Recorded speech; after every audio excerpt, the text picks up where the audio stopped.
자, 그러면 1번부터 풀이를 들어가 보죠. 자, 1번.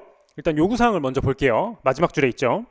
X1년 포괄손익계산서상 보험료 비용을 묻고 있네요. 지금 문제를 전반적으로 쫙 훑어봤을 때 기초기말에 성급보험료가 나와 있고요. 보험료를 지급하면서 자산으로 회계 처리한 금액이 나와 있어요. 자, 요거는 현금 기준과 발생 기준을 서로 전환하는 문제죠. 직접법 공식을 써주시면 되는데요. 현금 흐름은 단기손익에서 관련 자산의 증가액을 빼주시고 관련 부채의 증가액을 그대로 더해주시면 되겠죠. 문제에서 물어본 거는 보험료 비용이기 때문에 여기를 채워주셨으면 되는 문제입니다. 자, 일단은 기초기말의 성급보험료를 계산을 해보게 되면 기초에서 기말로 11만 원이 늘었죠. 성급보험료이기 때문에 자산이에요. 그래서 11만 원을 부호 반대로 마이너스로 적어주셔야 됩니다. 자, 그리고 나서 관련 부채는 없고요. 이제 현금 흐름을 채워주시면 되는데 지금 문제에서 뭐라고 얘기를 하고 있냐면 첫 번째 줄 보험료 지급 시 전액을 자산으로 회계 처리한대요. 무슨 얘기냐면 현금을 지급할 때 얘를 전부 다 자산인 성급보험료로 처리하겠다 이 얘기예요. 근데 지금 두 번째 줄 보시게 되면 X1년 중에 보험료를 지급하면서 자산으로 회계 처리한 금액이 103만 원이래요. 여기가 지금 103만 원이다 이 얘기입니다. 여기도 마찬가지로 같은 금액이 들어오겠죠. 여기가 지금 현금 흐름을 제시를 해준 거예요. 보험료를 지급하면서 자산으로 회계 처리한 금액 103만 원. 요게 현금 흐름을 보여준 겁니다. 현금을 지급한 거기 때문에 캐시플로우 쪽을 음수로 적어주시게 되면요. 이제 NI 단기 손익에 미치는 영향은 마이너스 92만 원이죠. 그래서 보험료 비용은 2번이 되는 문제였습니다. 네, 일단 2번이고요. 자, 2번 가볼게요. 동지분상품을 단기손익 공정가치 측정 금융자산 또는 기타 포괄손익 공정가치 측정 금융자산으로 분류하였을 경우 옳지 않은 것을 묻고 있네요. 자, 지금 1번부터 4번까지 선지들을 간단하게 보시게 되면 똑같은 이 지분상품을 계정 과목을 각각 지금 동그라미 1번과 2번 같은 경우에는 FVPL 그 다음에 FVOCI로 분류를 하였을 때 각각 연도별로 단기 이익이나 혹은 기타 포괄 손익 누계액에 미치는 영향을 묻고 있어요. 똑같은 상황인데 지금 이 지분 상품을 FVPL로 분류했을 때 그 다음에 FVOCI로 분류했을 때 단기 손익 혹은 기타 포괄 손익에 미치는 영향을 묻고 있는데요. 지금 보시게 되면 저희가 기존에 이 지분 상품 회계 처리와 관련해서 굉장히 많이 강조를 드렸던 성질이 있어요. 자, 배당금 수익이 없다고 가정할 때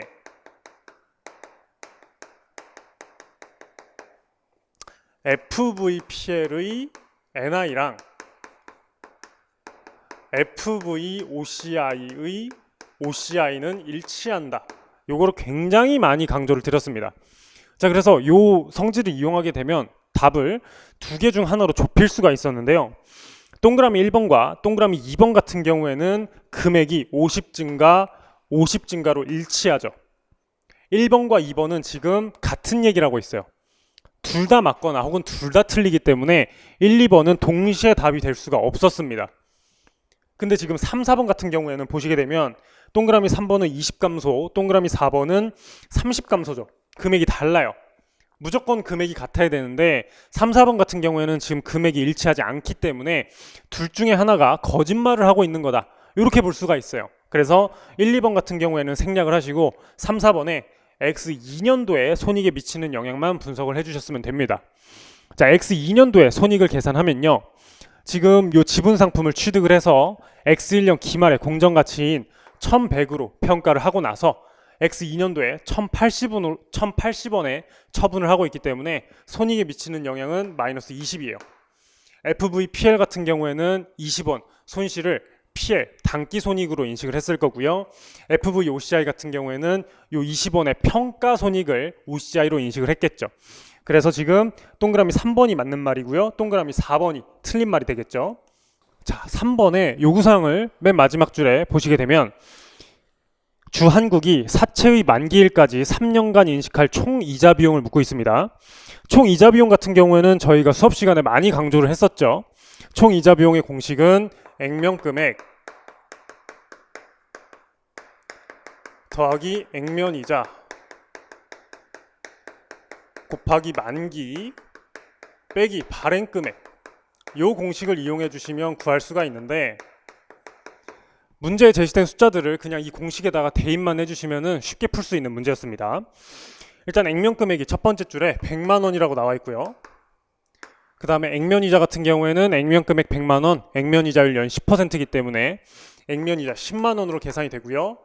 그 다음에 만기는 3년이니까 3을 곱해 주시고요. 발행금액은 951980이네요. 그래서 요거를 다 계산을 해주시게 되면 동그라미 2번 348020으로 계산이 되는 굉장히 간단한 문제였습니다. 자, 4번 가볼게요. 4번 같은 경우에도 이제 말 문제인데, 여러분들이 좀 생소하게 느낄 수 있는 문장들이 중간중간 섞여 있었어요. 근데 여러분들이 답으로 볼 수 있는 틀린 문장은 굉장히 쉬운 문장이었다. 바로 답부터 보시면요, 2번이 답이었는데요. 거래 가격은 고객에게 약속한 재화나 용역을 이전하고 그 대가로 기업이 받을 권리를 갖게 될 것으로 예상하는 금액이며, 요게 이제 거래 가격에 대한 정의이죠. 여기까지는 좋은데, 제3자를 대신해서 회수한 금액도 포함한다. 요거 무지하게 많이 강조를 드렸었던 문장입니다.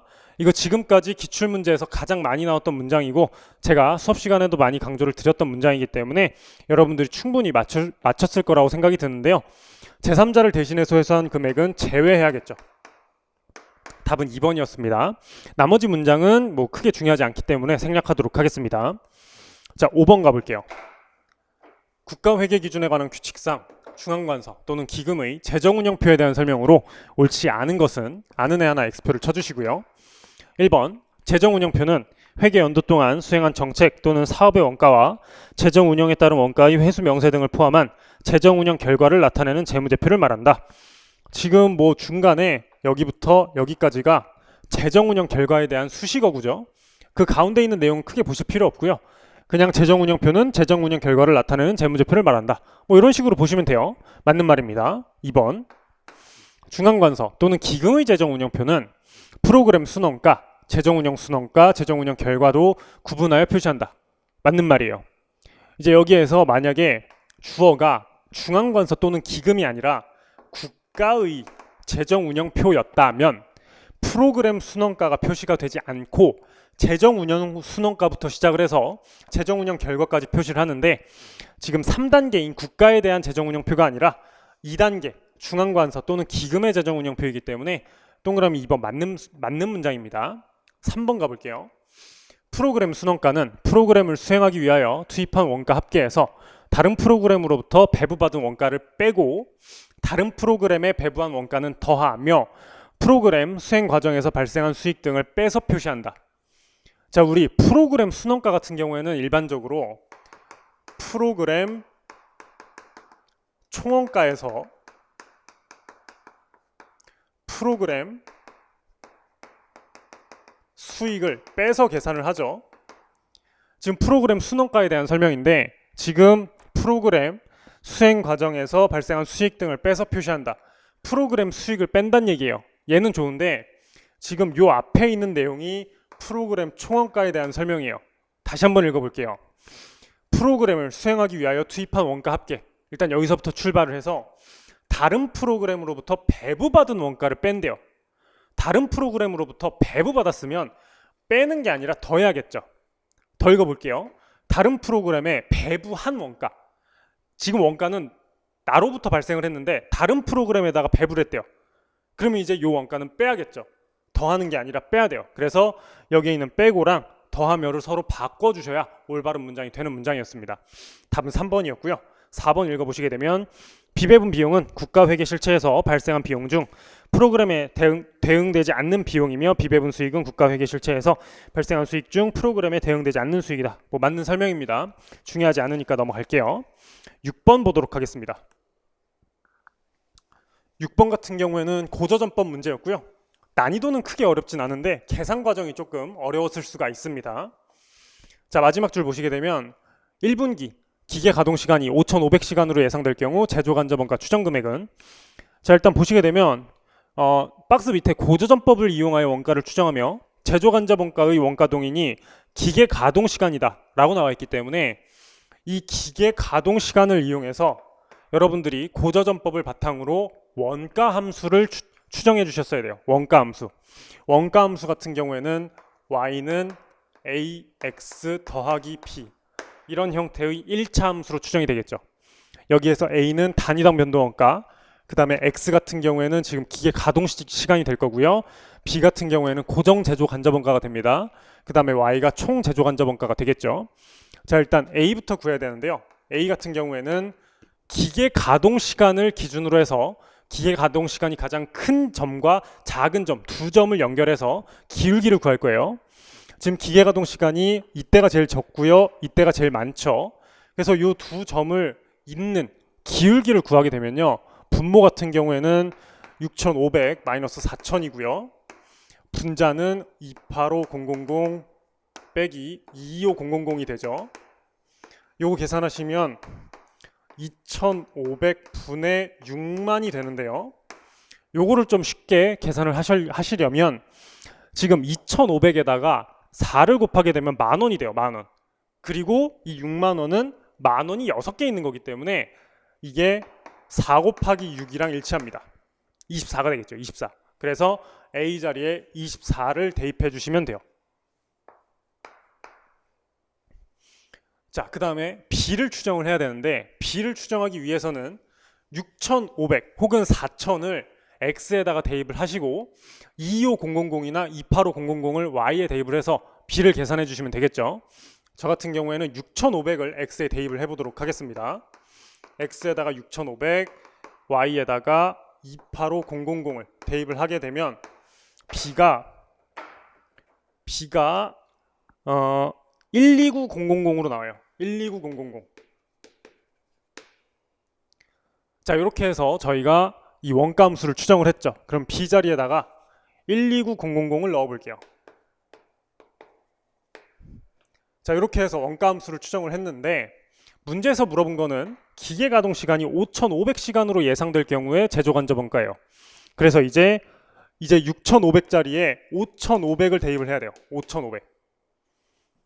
그러면은 이제 5500에다가 24를 곱하고 나서 129000을 더해 주시면 되겠죠. 일단 결과값은 261000으로 나오는데 그냥 24에다가 5500 곱하고 129000을 더하려면 계산기 없이 계산하기가 너무 힘듭니다. 이거 같은 경우에 저는 어떻게 풀었냐면 지금 6500에서 5500으로 x가 1000 줄죠. 그리고 어차피 고정원가는 똑같아요. 자, 그러면 총원가는 얼마나 변하냐면 지금 x가 1000 줄고 있기 때문에 1000에다가 24를 곱한 24,000원만큼 총 제조 간접 원가가 감소합니다. 지금 6,500시간일 때 285000이었는데 여기에서 24,000원을 줄이게 되면 261000이 되죠. 이렇게 구하셨어도 여러분들이 상대적으로 좀 수월하게 풀 수가 있는 문제였습니다. 자, 답은 3번이었고요. 이제 7번으로 가보도록 하겠습니다. 7번 같은 경우에도 뭐 크게 어려운 문제는 아니었죠.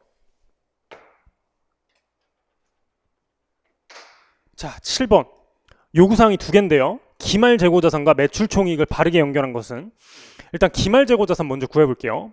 기말 재고자산을 구하기 위해서는 원가 흐름의 가정을 여러분들이 파악하셔야 되는데 두 번째 줄에 지금 선입선출법을 적용한다 라고 되어 있습니다. 선입선출법 같은 경우에는 뭐 계속기록법을 적용하나 실질재고조사법을 적용하나 똑같기 때문에 지금 밑에 있는 계속기록법에 의한다 뭐 이런 문장은 사실 여러분들이 체크하지 않아도 됐었습니다. 자, FIFO에 따라서 기말재고자산을 구하려면 가장 마지막에 산 걸 순차적으로 밑에서부터 계산해 주시면 돼요. 자, 지금 기초재고가 20개, 매입이 30개, 그 다음에 또 매입이 20개가 있어요. 그러면 지금 총 판매 가능 상품이 70개가 있는데 이 중에서 총 50개를 팔죠. 그래서 기말재고가 20개요. 기말재고가 20개. 가장 밑에서 산 거부터 20개를 카운팅 해주시면 되는데 그게 얘가 되겠죠. 지금 9월 1일에 산 20개가 그대로 기말재고자산으로 남을 겁니다. 그럼 요 금액이 20 곱하기 180이기 때문에 3,600원이 되겠죠. 기말재고자산 3,600원. 일단 3, 4번 둘 중에 하나가 답입니다.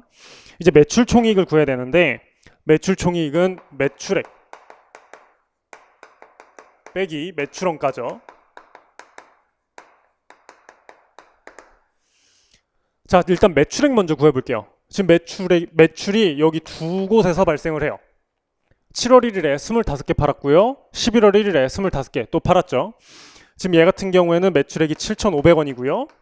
11월 1일 매출 같은 경우에는 계산을 하게 되면 이게 8,000원입니다. 이거 어떻게 계산하시면 좀 빠르냐면 25가 5의 제곱이잖아요. 그래서 320에다가 5를 한번 곱해주시면 1,600원이고요.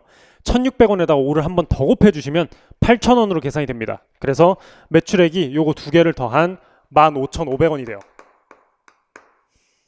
여기에서 이제 매출원가를 구하셔야 되는데 매출원가 같은 경우에는 지금 FIFO이기 때문에 요 마지막에 산 20개는 그대로 기말재고자산으로 남아있고요. 요 앞에 있었던 총 50개가 전부 다 매출원가로 비용화가 됩니다. 그럼 요 50개의 원가를 계산을 해주시면 되는데 지금 20개에다가 150원을 곱하게 되면 요게 3,000원이고요. 그 다음에 30개에다가 200원을 곱하면 6,000원이 되겠죠. 그래서 요거 두 개를 더해 주시게 되면 매출원가는 총 9,000원이 됩니다. 그래서 매출 총이익은 6,500원이 되겠죠. 그래서 답은 4번이 됩니다. 8번 가볼게요. 현금 출자. 이 문제 같은 경우에는 계산형 말문제이기 때문에 무조건 맨 마지막에 푸셨어야 되는 문제입니다. 자, 이와 관련된 설명으로 옳은 것은 오른에다가 하나 동그라미를 해주시고요. 동그라미 1번부터 볼게요. 1월 1일 현금 12만 원이 증가한다. 1월 1일에 무슨 일이 벌어졌는지 볼게요. 보통주 1000주를 주당 120원에 발행하고 주식 발행과 관련된 직접 비용 700원을 현금 지급하였다. 그러면 지금 발행가액이 120원이기 때문에 일단 12만 원이 전부 다 들어와요. 근데 직접 비용 700원은 그만큼 돈을 다시 쓰기 때문에 700원을 빼주시게 되면 현금 증가액은 119 300이죠. 119 300. 그래서 1번이 잘못된 선지입니다. 2번 1월 1일 주식 발행과 관련된 직접 비용 700원을 비용으로 계상한다. 주식 발행과 관련해서 직접 비용이 발생하면 얘를 비용 처리하는 게 아니라 주발초에서 차감하게 되죠. 2번 잘못된 문장이었습니다. 3번 7월 1일 자본금 9만 원이 증가한다. 7월 1일에 지금 보통주 1000주를 액면금액 100원에 발행하고 있어요. 자본금이 증가하는 건 액면금액만큼이에요. 지금 할인 발행을 하고 있는데 얘는 현금이 얼마나 들어오냐 얘와 관련된 내용이고 지금 액면금액은 100원이기 때문에 한 주씩 발행할 때마다 100원씩 자본금이 증가합니다. 그래서 1000주에다가 100원을 곱하게 되면 자본금은 9만 원이 아니라 10만 원이 증가해요. 그래서 답은 4번이죠. 실전에서는 여러분들이 4번을 계산할 시간이 없기 때문에 그냥 1, 2, 3번이 다 틀렸기 때문에 4번이 답이겠구나 하고 넘어가셨어야 돼요. 자, 4번도 한번 계산해 볼게요. 12월 31일 재무상태표에 주발초로 표시될 금액은 9,300원이다. 자, 지금 일단 주발초가 1월 1일에 한번 발생해요. 1월 1일에 지금 액면금액 100원인데 주당 120원에 발행을 하고 있기 때문에 주당 주발초가 20원씩 발생을 하죠. 근데 지금 총 1000주를 발행을 했기 때문에 주발초 1월 1일에 2만 원이 발생하고요. 그 다음에 직접 비용 700원을 또 빼야겠죠. 그리고 나서 7월 1일에는 할인 발행을 합니다. 할인 발행. 할인할 때 지금 얼만큼 할인 발행했는지 봤더니 액면금액 100원, 주당 90원에 발행을 했기 때문에 한 주당 10원씩 할인 발행한 거예요. 10원씩. 총 1000주를 발행을 했기 때문에 할인 발행 차금이 원래는 10,000원이 계산이 돼야 돼요. 10,000원.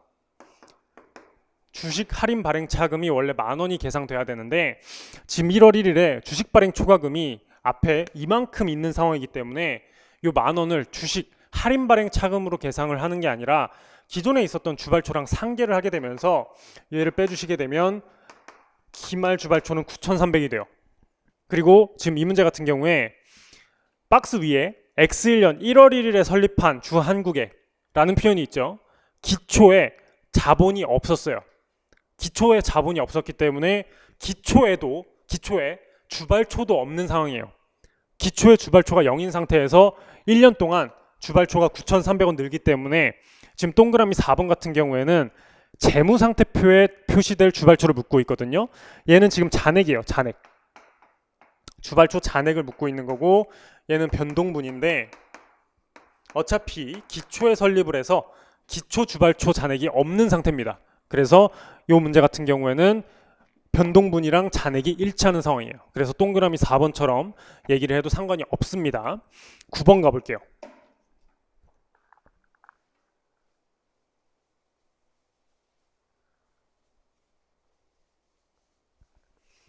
자, 9번. 문제 세 번째 줄부터 요구사항이 나와 있네요. 동기계장치를 X3년 3월 31일 4만 원에 처분할 경우 처분 시점의 장부금액과 처분손익을 바르게 연결한 것은, 어차피 처분손익 같은 경우에는 장부금액을 알아야지 구할 수 있기 때문에 장부금액만 제대로 구해주시면 돼요. 자, 주한국은 X1년 10월 1일 기계장치를 8만 원에 삽니다. 내용연수 5년, 잔존가치 5,000원, 그 다음에 연수합계법이에요. 자, 그리고 나서 X3년 3월 31일에 파는데 이때 장부금액을 구해야 되니까 보유기간 동안 감가상각을 할게요. 지금 연수합계법이기 때문에 취득원가에서 잔존가치 빼고요. 이제 상각률을 곱해주셔야 되는데 X1년 10월 1일에 사서 X3년 3월 31일에 팔고 있죠. 보유기간이 1년 반입니다. 1년 반. 그래서 일단 첫 번째 해의 상각률인 15분의 5는 전부 다 들어가고요. 두 번째 해 상각률이 15분의 4인데 1년 반이기 때문에 두 번째 해는 6개월밖에 안 들어가요. 그래서 요거 계산하시게 되면 뒤에 있는 상각률 부분이 15분의 7입니다. 15분의 7. 앞에 있는 게 75,000원, 15분의 7을 곱하게 되면 요게 이제 35,000원을 감가상각하게 돼요. 35,000원.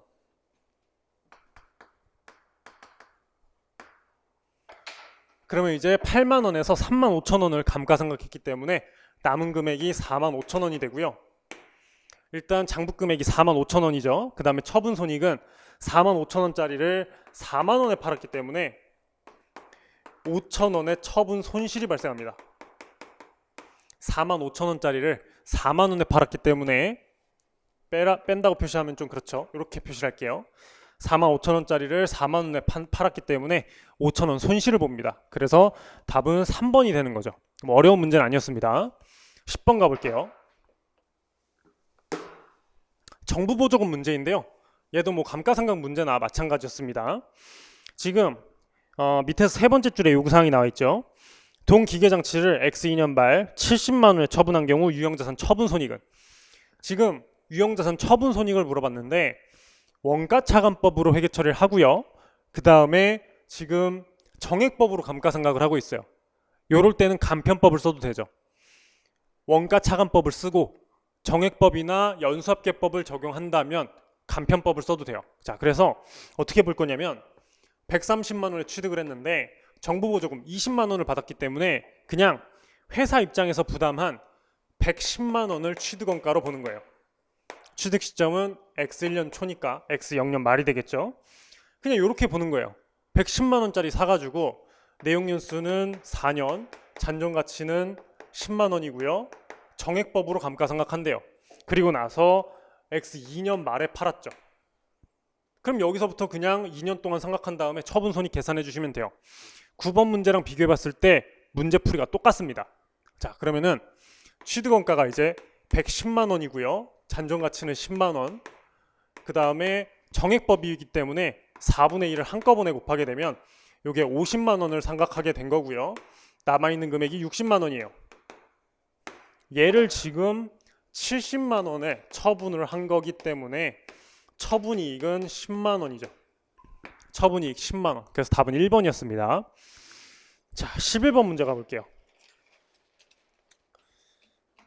라이브 해설 강의 할 때마다 느끼는 건데 라이브 해설 강의 같은 경우에는 시간 제약이 있기 때문에 매번 타임어택 하는 것 같아요. 자, 해보도록 합시다. 유형자산 재평가 모형에 대한 설명으로 옳지 않은 것은, 아는 에다가 X표를 하나 쳐봐야겠죠. 동그라미 1번. 시간이 없으니까 다 보지 말고 답인 선지만 볼게요. 지금 3번이 답이었는데요. 자산의 장부금액이 재평가로 인하여 감소된 경우에 그 감소액은 기타 포괄손익으로 인식한다. 일단 여기서부터 잘못됐는데요. 저희 재평가 모형에서 자산의 장부금액을 줄일 때 원칙은 PL이에요. 단기손익. 근데 만약에 기존에 인식했었던 OCI, 재평가 잉여금이 있다면 재평가 잉여금을 먼저 까고 그래도 감소액이 더 크다면 그 초과분만 단기손익으로 인식을 하죠. 근데 지금 일단 감소액을 기타 포괄손익으로 인식한다 라고 나와 있고, 그 다음에 재평가 잉여금에 잔액이 있다면 그 금액을 한도로 재평가 감소액을 단기손익으로 인식한다 라고 되어 있는데, 재평가 잉여금에 잔액이 있으면 해당 부분을 기타 포괄손익으로 인식을 해야겠죠. 그래서 두 부분이 잘못됐는데 여기랑 여기가 잘못됐죠. 지금 여기는 단기손익, 그 다음에 요 밑에 있는 부분은 기타 포괄손익으로 바꿔주셨어야 요 동그라미 3번이 올바른 문장이 되는 거였습니다. 뭐 이제 중간중간 여러분들이 처음 보시는 문장들이 막 껴있었을 텐데 동그라미 3번이 워낙 간단한 문제였기 때문에 여러분들이 답을 고르는 건 크게 어렵지 않았을 거다 생각이 듭니다. 12번 가볼게요. 충당부채에 대한 설명으로 옳지 않은 것은, 자, 이 문제 같은 경우에도 지엽적인 문장이 많이 껴있어가지고 여러분들이 좀 어려웠을 것 같아요. 1번부터 볼게요.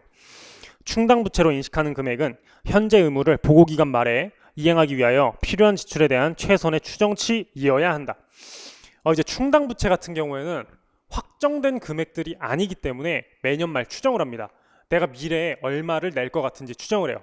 자, 그래서 매년 말 내가 사용할 수 있는 모든 증거를 다 수집을 해서 가장 정확한 금액으로 뽑아내는 게 충당부채예요.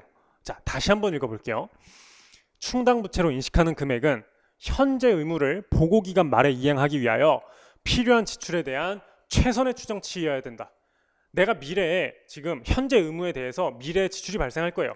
내가 미래에 얼마를 낼 건지 최선의 추정치, 내가 쓸 수 있는 모든 증거를 다 끄집어내가지고 가장 최선으로 추정하겠다, 이 얘기입니다. 맞는 말이에요.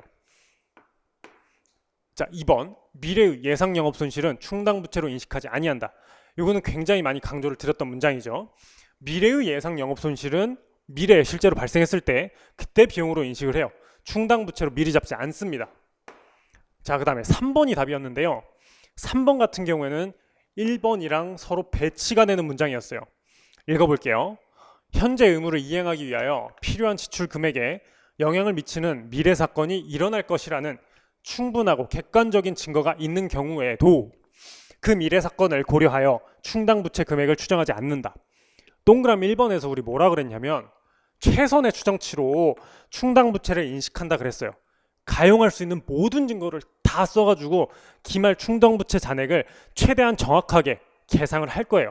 근데 지금 필요한 지출 금액에 영향을 미치는 미래 사건에 대한 증거가 있는데 그 증거를 고려해서 추정하지 않는다. 그 말인즉슨 그 증거가 있는데도 불구하고 그 증거를 반영하지 않겠다는 얘기죠. 당연히 반영해야겠죠. 3번이 틀린 문장이었습니다. 4번 같은 경우에도 뭐 시간가치 영향이 중요한 경우에 현재가치로 평가한다는 얘기인데 충당부채 같은 경우에도 현재가치로 평가를 하기 때문에 맞는 문장이었습니다. 4번은 뭐 중요하지 않은 문장이었기 때문에 넘어가시면 되겠습니다. 13번 가볼게요.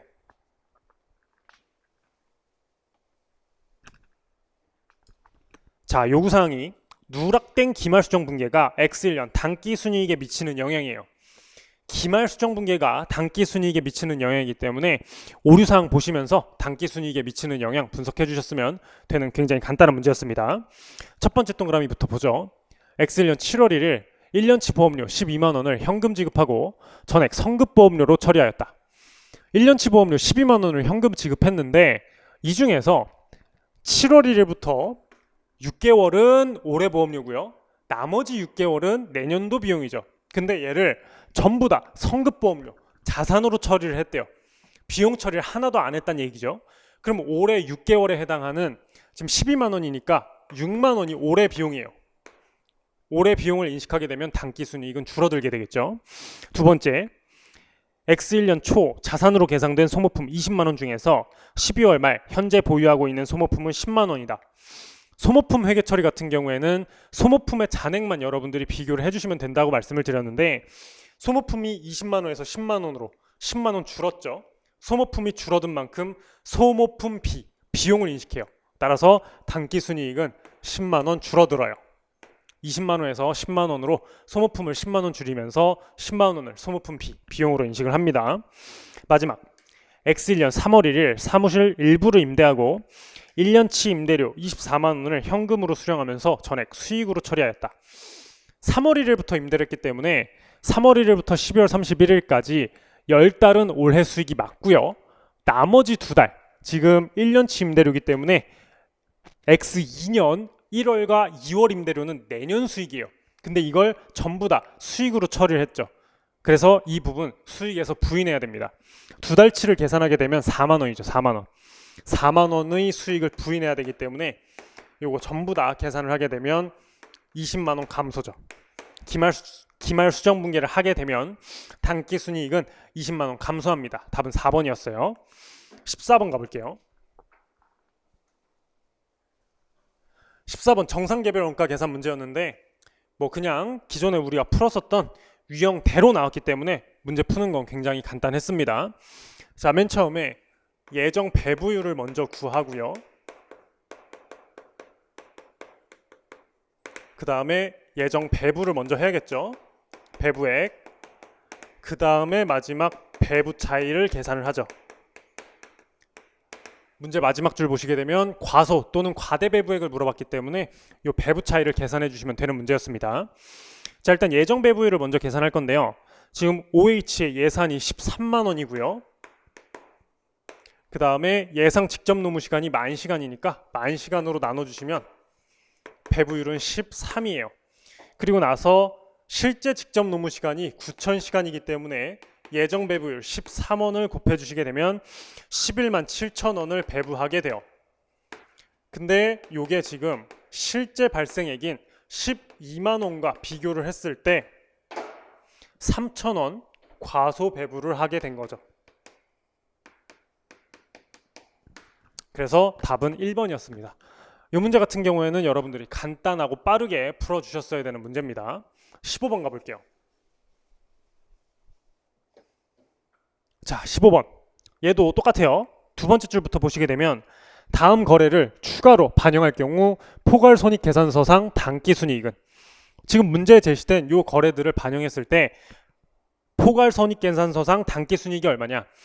지금 첫 번째 줄부터 읽어보시게 되면 다음 거래를 누락한 상태에서 단기순이익을 4만 원으로 산정을 했대요. 수정 전에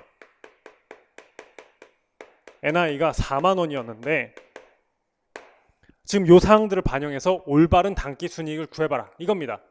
자, 그럼 하나씩 볼게요. 미수 이자 수익 발생 10,000원. 자, 그럼 회계 처리를 했을 때 미수 이자 10,000원 잡으면서 이자 수익 10,000원 이렇게 인식을 하겠죠. 이자 수익을 인식했기 때문에 NI가 10,000원 늘어나요. 두 번째, 선수 수익의 수익 실현. 자, 그러면은 선수 수익이 수익으로 실현되었기 때문에 선수 수익을 4만 원 줄이면서 같은 금액만큼 수익을 인식을 해야 돼요. 수익을 인식을 했기 때문에 얘도 NI를 4만 원 늘립니다. 그 다음에 매출 채권의 현금 회수.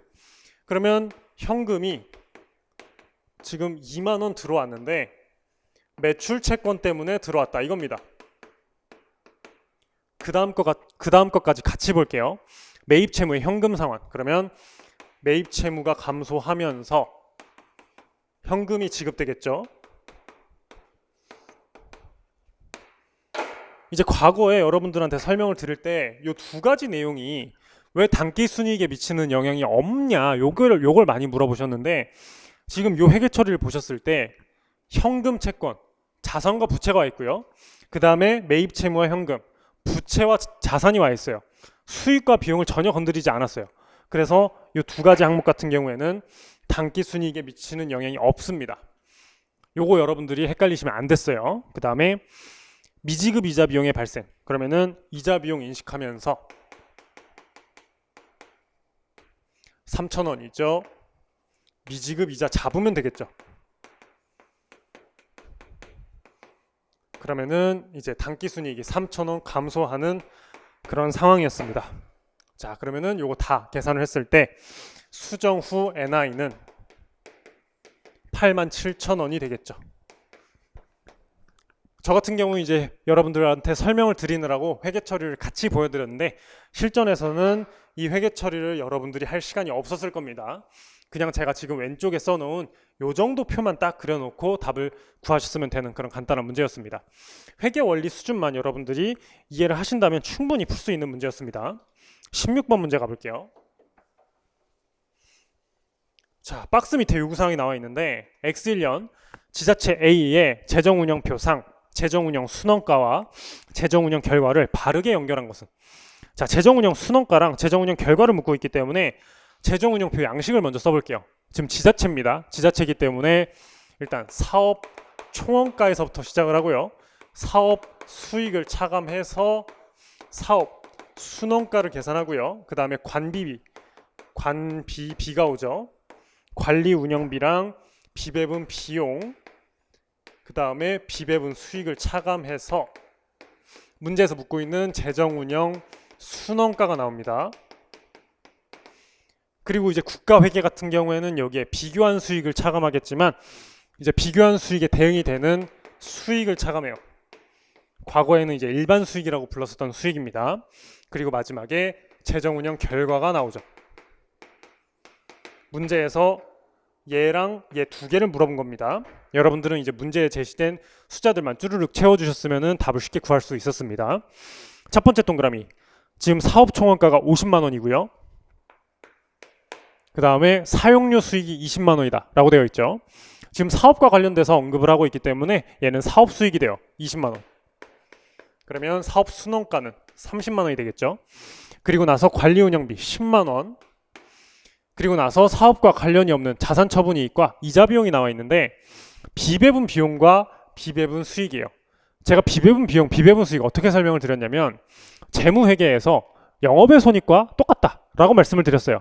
대표적인 항목이 유형자산의 처분 손익이라든지 혹은 이자 손익이 비배분 손익의 대표적인 항목이다 라고 말씀을 드렸습니다. 지금 사업과 관련이 없는 자산 처분 이익이 나와 있는데 이게 이제 유형자산 처분 이익과 마찬가지죠. 그냥 같은 애라고 보면 돼요. 5만 원 비배분 수익이 돼요. 그 다음에 이자 비용 만원 비배분 비용이 됩니다. 그래서 여기까지 반영을 했을 때 재정운영 순원가는 36만 원이 되고요. 마지막에 이제 지방세 수익이 나와 있죠. 요게 비교한 수익에 해당되는 수익이에요. 그래서 20만 원을 차감해 주시면 재정운영 결과가 16만 원으로 나옵니다. 36만 원에 16만 원. 답은 4번이 되는 거죠. 이제 마지막에 요 수익을 차감할지 말 건지는 이제 회계 실체에 따라 달라지는데 지금 문제에서 안타깝게도 회계 실체에 대한 언급이 없어요. 그런데도 불구하고 지금 보기를 보시게 되면 재정운영 순원가랑 재정운영 결과랑 일치하는 보기가 없죠. 그래서 여러분들이 이거 그냥 사업형으로 보고 풀어야겠다 라고 생각을 하시고 나서 20만 원을 뺄 수밖에 없었습니다. 문제의 조건이 조금 불완전한 문제였습니다. 17번 가볼게요.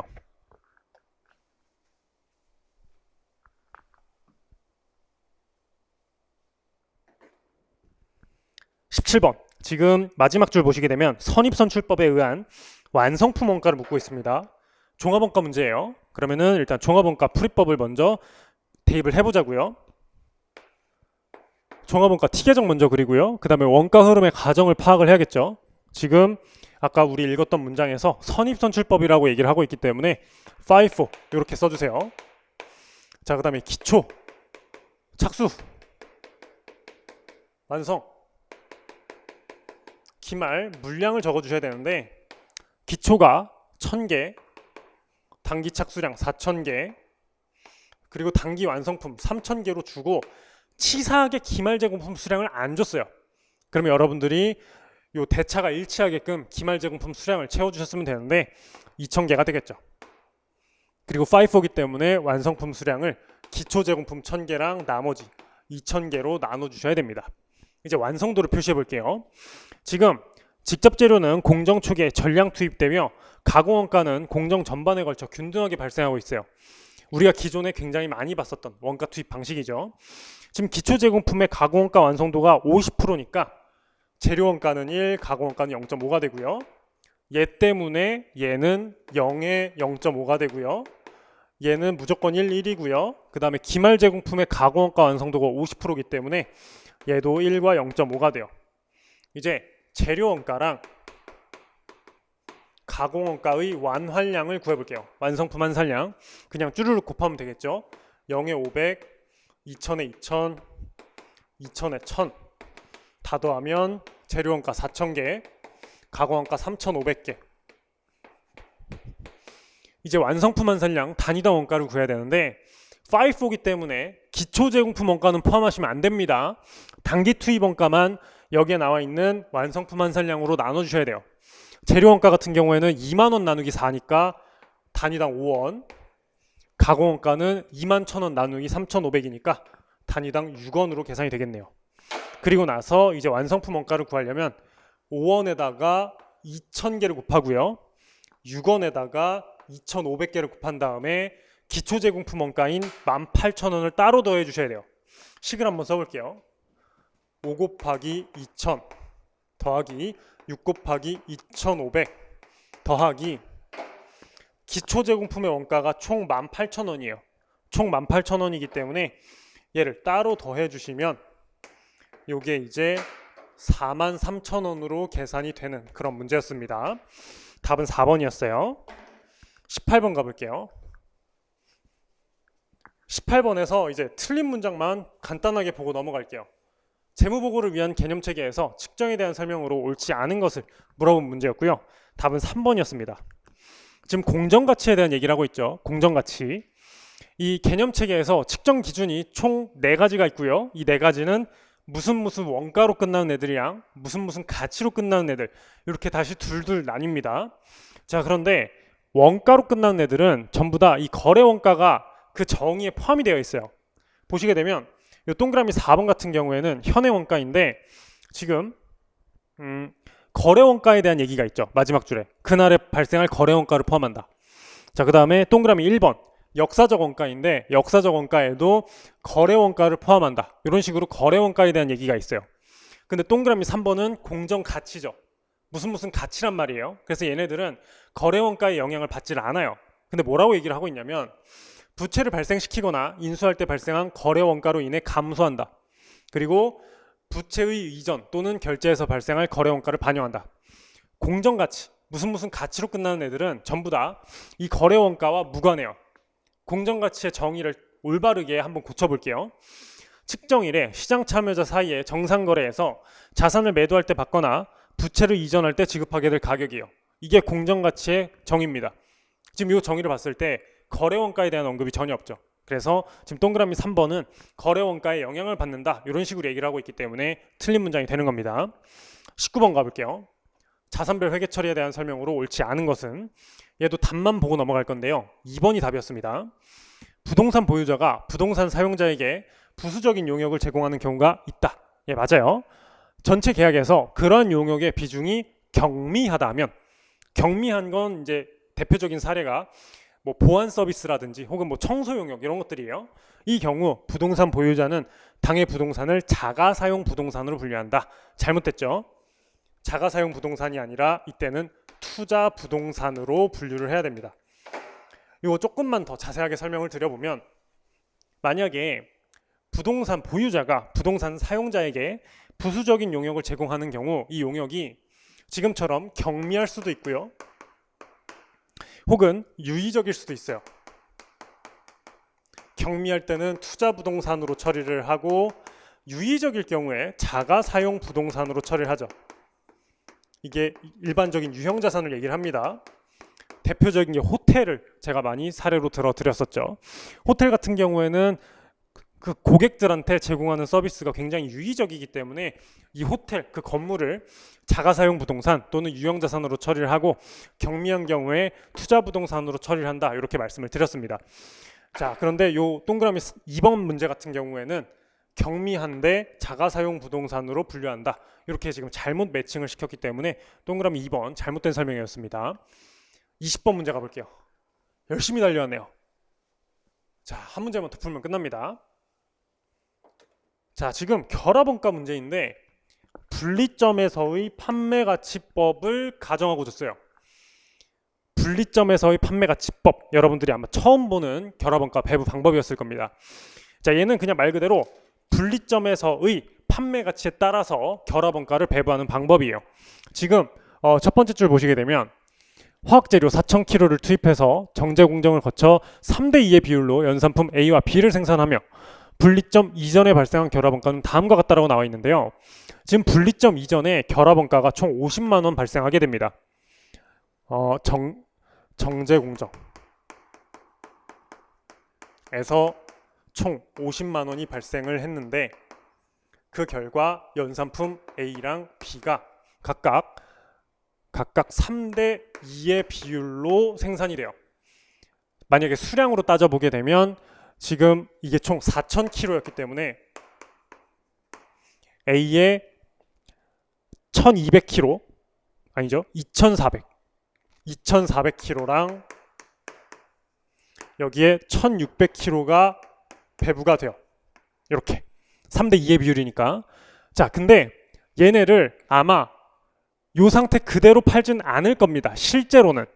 근데 분리점에서의 판매 가치법이라는 건 뭐냐면 실제로는 지금 분리된 이 상태로 팔지 않고 추가 가공해서 팔 거지만 결합원가 50만 원을 배부할 때에는 분리점 이 상태에서 바로 판다고 가정을 하고 그때의 판매 가치를 기준으로 결합원가를 배분하자 이 얘기예요. 자, 그러면 A랑 B를 지금 이 상태로 팔았을 때의 판매 가격이 각각 지금 A가 40원이고요. B는 키로당 60원이에요. 그래서 요때 요 상태로 팔았을 때의 판매 가치에 따라서 결합원가 50만 원을 배부를 해줘야 됩니다. 그러면은 A의 판매 가치 같은 경우에는 96,000원으로 나오고요. 그 다음에 B 같은 경우에도 똑같이 96,000원으로 나와요. 분리점에서의 판매 가치가 동일하죠. 그래서 결합원가도 동일한 금액만큼 배부가 돼야 돼요. 그러면 50만 원이 각각 25만 원과 25만 원씩 배부가 돼야 돼요. 지금 문제에서 연산품 B에 배부되는 결합원가를 물어봤기 때문에 답은 1번이었습니다. 네, 여기까지 해서 오늘 기출문제 전부 다 풀어봤는데요. 여러분들 오늘 시험 보시느라 정말 고생 많으셨고요. 아마 이제 지방직 대비하시는 분들도 굉장히 많을 거라고 생각이 들어요. 일단은 이 시험은 지나간 시험이에요. 지금 아무리 우리가 이 지나간 시험에 대해서 아무리 애달파하고 슬퍼한다고 하더라도 이 시험 점수가 바뀌지 않아요. 우리가 마킹한 그 답안을 바꿀 수 없어요. 그렇기 때문에 일단은 지나간 건 잊으시고요. 한 뭐 2, 3일 혹은 뭐 길게는 일주일까지는 쉬셔도 괜찮아요. 그리고 나서 이제부터는 그냥 새로운 마음가짐으로 다시 준비를 해주시면 되겠습니다. 이제 회계학 같은 경우에는 지방직 준비하실 때 뭐 다른 내용 보시기보다는 코어 회계학, 그 다음에 패턴 회계학 위주로 보시고요. 제가 생각했을 때 뭐 어려운 모의고사를 보는 것보다 제가 생각했을 때는 뭐 기단화라든지 혹은 파워 회계학에 있는 기출 문제들 위주로 풀어주시는 게 여러분들한테 도움이 될 것 같습니다. 네, 오늘 해설 강의 여기서 마치도록 하고요. 남은 지방직까지 모두 다 잘 보시기를 바라겠습니다. 네, 오늘 고생하셨습니다.